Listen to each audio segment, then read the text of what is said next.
We are sailing the brand new JPK 1050 in connection with testing boats nominated for the European Yacht of the Year.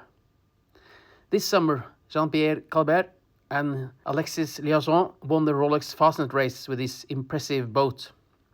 Between the test trials, I got the chance to ask Jean-Pierre some questions. I asked him, what sets the JPK 50 apart from previous models? What is required to win the Rolex Fastnet Race? And how did he organize life on board in this race? Jean-Pierre, congratulations with winning the Fastnet Race. Not only your class, but overall. It's impressive. Exactly. And we are now on board the sister ship of the boat that won, the JPK 1050. And you have a lot of winning models previously, but this one is a little bit different. Can you explain me what's different with this one compared to your older designs? Okay. On this boat, we go on a more planning boat. So we have the experience. The first leg we made was with 1030, more volume in the front. Yeah. But it was not enough high. And 2 years later, Lanael was a prototype, and Sam Manuar and Dan Arnivel developed a very light and powerful boat, and they opened a new voice, to be honest. Yeah. And so we decided to go faster than them. And Jacques and I, we think about this boat. So it means much more volume on the hull shape. Yeah. A very light construction with a lot of structure. So we spend more time to build the boat like a class 40, mini class 40. We exploit all we can about the rules, so quite short water length. Also concave behind to reduce the water line and to increase the capacity to get the planning very early. A lot of area in the sail. Yeah. A very light global weight, so it means a rating very high. So it's 1065 for the ERC. It's like a fast 40-footer, the same. Exact. Yeah.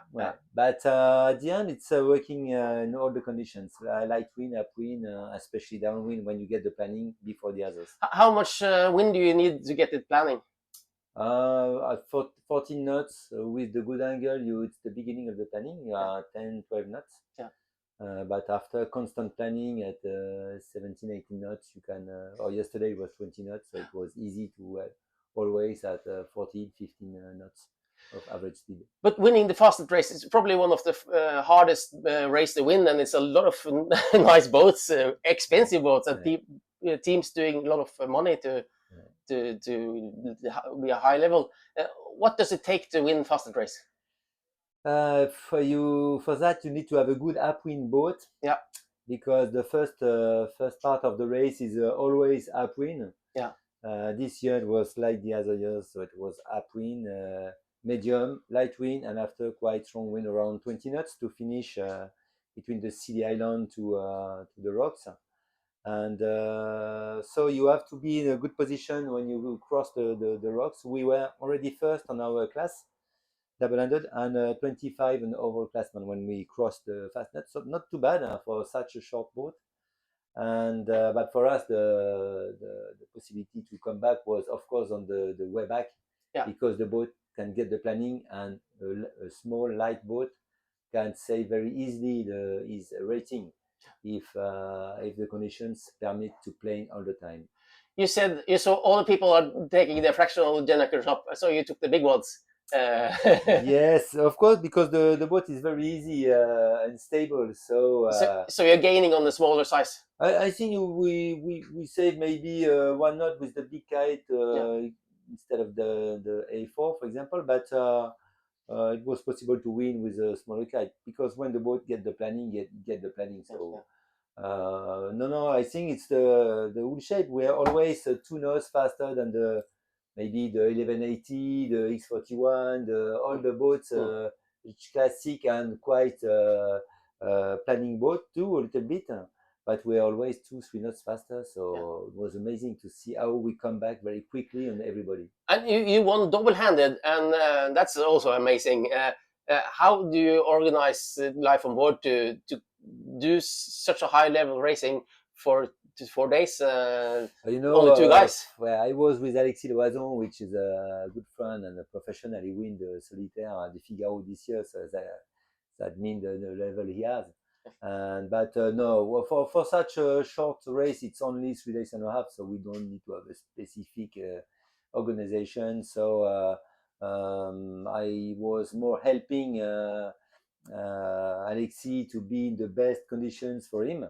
So he spent quite long time at the helm because it's what he do when he is alone. And I check all the information all the time, help him for the maneuver. And sometimes replace him at the helm, him to sleep.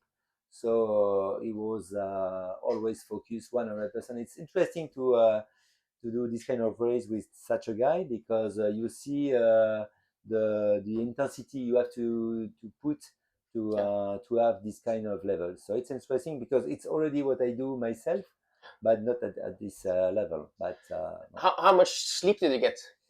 Not a lot, to be honest. Maybe 1-2 hours per day. Wow. Not more. It's just more fraction, but you don't need more because just 15 minutes it's okay for 4 more hours, etc. Yeah. It's just after the race, so Alex is completely dead. But you're still performing 100% after 3 days when you have so little sleep and so much. Yeah, you always the performance, the polars of the boat. We always focus on. Yeah. No, we always maximum of the performance of the boat. And if you are too tired, you sleep a little bit. But it's easy and double-handed because I'm very well knowing the boat now.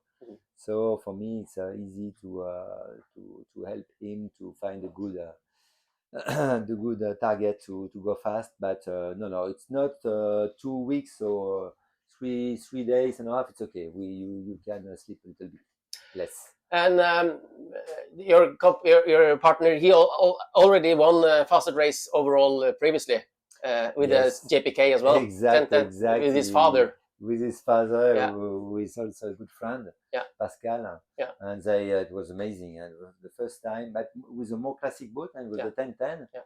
But a good ERC boat, upwind, and getting the planning, just needing a bit more wind than the 1050. But it was in 2013, so this kind of boat was not you have not so much type of boat like this, but it was also a very good level, good navigator. Pascal, his father, and of course Alexis was professional since a few years. Already, so no, it was a good team, good boats, good preparation, and also you need to be lucky to win the Fastnet. We forget that, but because after you need to be in the good timing, all the point for the tide. It was the case. We take care about that at the beginning of the race. The first 10 hours was really capital, because you just cross before the inversion of the tide.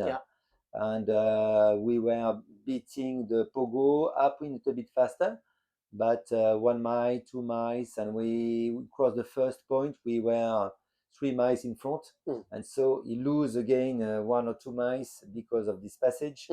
And so you need to be in the good timing for that. And for the way back, which is quite far, when you arrive in France to the Contentin, you have the Cap de la Hague, and a lot of tide, a lot of current there. So if you are not lucky and you just arrive in the wrong timing, you have to wait. You can lose 2 hours. We are just in advance on our routing, but we maybe lose half an hour, not more. But good timing to save the overall. And the winner, he gets a Rolex watch, but you're not wearing your Rolex. It's the new Rolex with the plastic. No, I don't. No, Alexis, his father keep the Rolex. So Alexis tell me, I never see the Rolex except on at the hands of my father.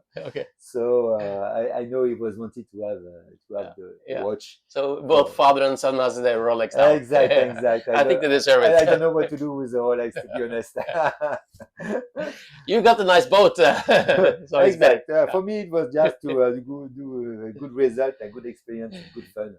Thank you. It was the case. Thank you. Thank you. Bye.